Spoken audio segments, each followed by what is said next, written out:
Ito po si Kuya na umaakyat sa puno ng niyog. Sana hindi siya madulas kasi ngayon ay umuulan.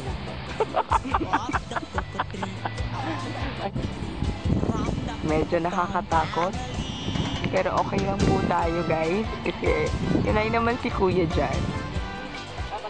Kasalukuyang chinachop ni Kuya. Tapos na. Kanina pa yun. Ayun na, mahuhulog. At ngayon ito ay mahuhulog. Mahuhulog na sa akin. In 5 seconds. Hindi naman pala siya nahulog kasi meron silang gadget na ginagamit sa pagbaba ng buko. Para lang siyang... Ang buko ay nasa baba na. Oo. At hindi naman po tayo in danger na mahulugan ng buko anytime. Okay. Oh. Ano ang masasabi niyo sa experience na ito? It's amazing.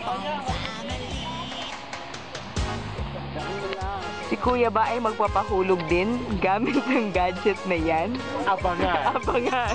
Kuya, parang na-inlove sa puno. Kuya, may balak po ba kayong bumaba?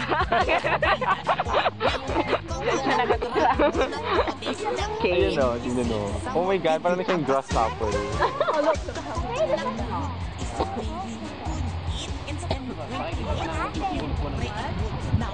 Okay.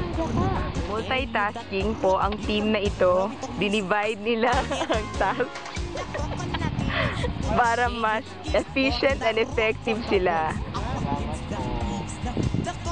At hindi tayo ay inom na ng buko. Ano ang masasabi nyo? Masarap ba ang buko? It's so fresh. Kuya ay gumagawa ng ano po ang ginagawa ninyo, Kuya? Bird. Bird daw po. Okay, bird. Ito namang isa, bird din po ba yan, Kuya? Grasshopper. Wow, Kuya, pwede Ang saya naman. pwede ng elephant. Dinosaur. Medyo demanding ang mga customers today. Grasshopper. That's a grasshopper. Oh, there's a fish. Yung fish naman yung isa, oh. This one is a fish. Fish. So, magawa lang tayo. Bigyan mo na sa kanila. Okay, you like the fish? Baka naman ayaw na ng fish.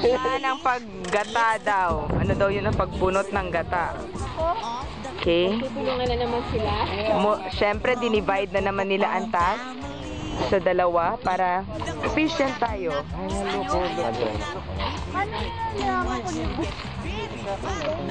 Meron pong live phone-in question galing sa audience.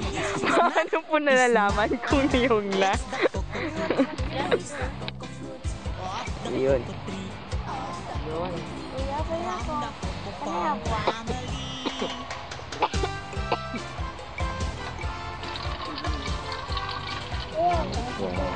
Ang juice ay kanyang pang-sanitize din sa...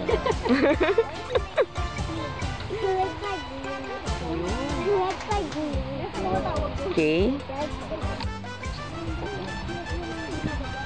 At yan ang tinatawag na kaguran. Saya. Bisaya yan dahil. Yun. Grasshopper.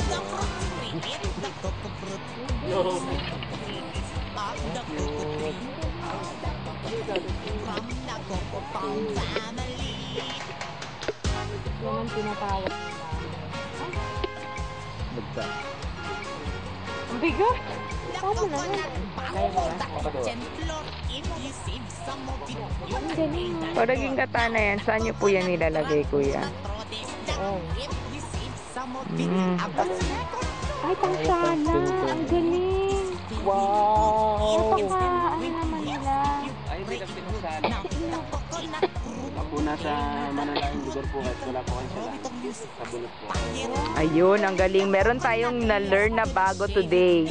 Live Amarida. At nakikita nyo na napakadaming uses nga naman ng coconut. From the root to the coconut to the tip. Useful siya lahat. Pwede siyang pang-aliw ng bata. Pwede siyang kainin. And cut. From the Coco Palm family.